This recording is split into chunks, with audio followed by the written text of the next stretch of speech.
28 अक्टूबर को चंद्रग्रहण होने वाला है, यानी कि शरद पूर्णिमा की रात्रि में।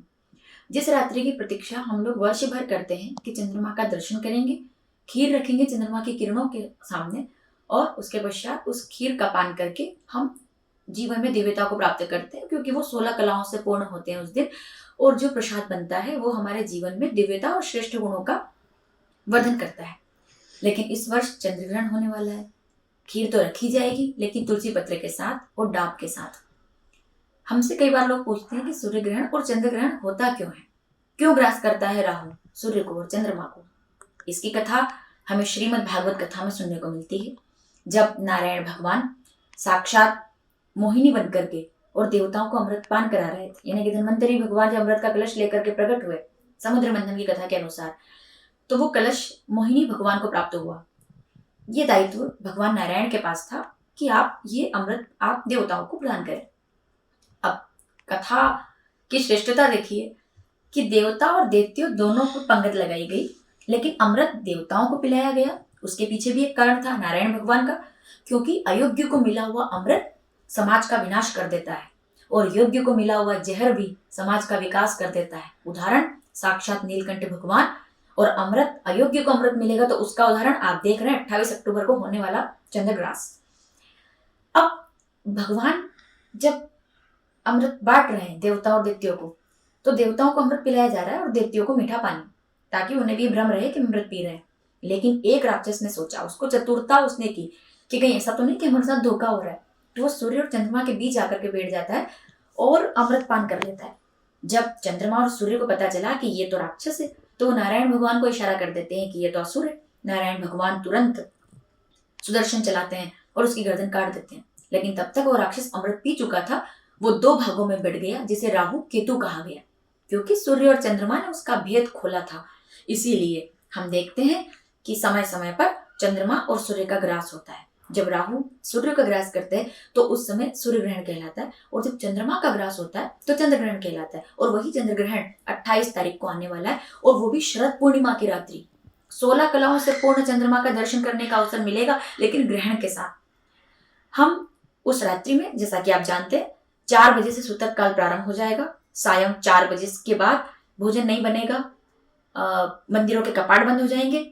हमारे घर के मंदिर में भी हमारे जो ठाकुर जी हैं उनको तुलसी से ढक दिया जाएगा, डाब से ढक दिया जाएगा। घर के जितने भी सामान है, खाने की वस्तु है, आटे का डिब्बा है, घी का डिब्बा है, या राशन हम देखते हैं जो हम नहीं चाहते कि वो दूषित हो, क्योंकि वो चंद्र ग्रहण होने वाला है, तो उसमें तुलसी पत्र और डाब रख करके उसको सुरक्षित किया जाता है। जो खीर आप बनाएंगे वो भी शाम को 4 बजे से पहले बनेगी। अगर हम चाहते हैं कि खीर का प्रसाद हमको लेना ही है, तो वो भी शाम को 4 बजे से पहले बनकर तैयार होगी। उसमें भी तुलसी पत्र और डाब रख करके उसको होने वाले दूषण से दूर रखा जाएगा। उसी के साथ गर्भवती नारियों से निवेदन रहेगा कि वो ज्यादा से ज्यादा अंदर ही रहें, क्योंकि रात्रि में ग्रहण काल है तो विश्राम का समय। लेकिन कोशिश करें कि हम हरि कीर्तन करते रहें। क्यों किया जाता है हरि कीर्तन? क्योंकि हमारे घर में अगर कोई संकट में है तो क्या हम सोएंगे? क्या हम भोजन करेंगे? क्या हम खुशियां मनाएंगे? नहीं, हम प्रार्थना करते हैं कि वो इस संकट से मुक्त हो जाए। उसी प्रकार से जब चंद्र ग्रहण हो रहा है या सूर्य ग्रहण हो रहा है तो हम भजन करते हैं, हम कीर्तन करते हैं, ताकि वो इस संकट से जल्दी मुक्त हो जाए। और इसी कारण से चंद्र ग्रहण के समय किया जाने वाला जाप, साधकों को चाहिए कि वो चंद्रमा की रोशनी में बैठ करके माला करें, जप करें, सुंदरकांड करें, तप करें। और जो गृहस्थ हैं वो भी संकीर्तन करें, वो भी सुंदरकांड का पाठ करें। वो प्रयास करें कि महामृत्युंजय मंत्र को आप जाप करें। आप पंचाक्षर मंत्र का नमः शिवाय, ओम नमः शिवाय जैसे मंत्रों का जाप कर सकते हैं। ओम नमो भगवते वासुदेवाय का जाप ग्रहण काल में करने से उसकी सिद्धि कई गुना ज्यादा फल प्रदान करती है, ऐसा भागवत में भी लिखा गया है। तो शास्त्रों के अनुसार ग्रहण काल में किया जाने वाला हर उत्तम कार्य, यानी कि कीर्तन, भजन, भगवान का स्मरण, भगवान को छुआ नहीं जाता, मंदिर में प्रवेश नहीं होता, लेकिन मन के मंदिर में भगवान की आराधना की जा सकती है। तो चंद्र ग्रहण के समय हम ये तो नहीं कहेंगे कि भोजन ना करें क्योंकि रात्रि में है।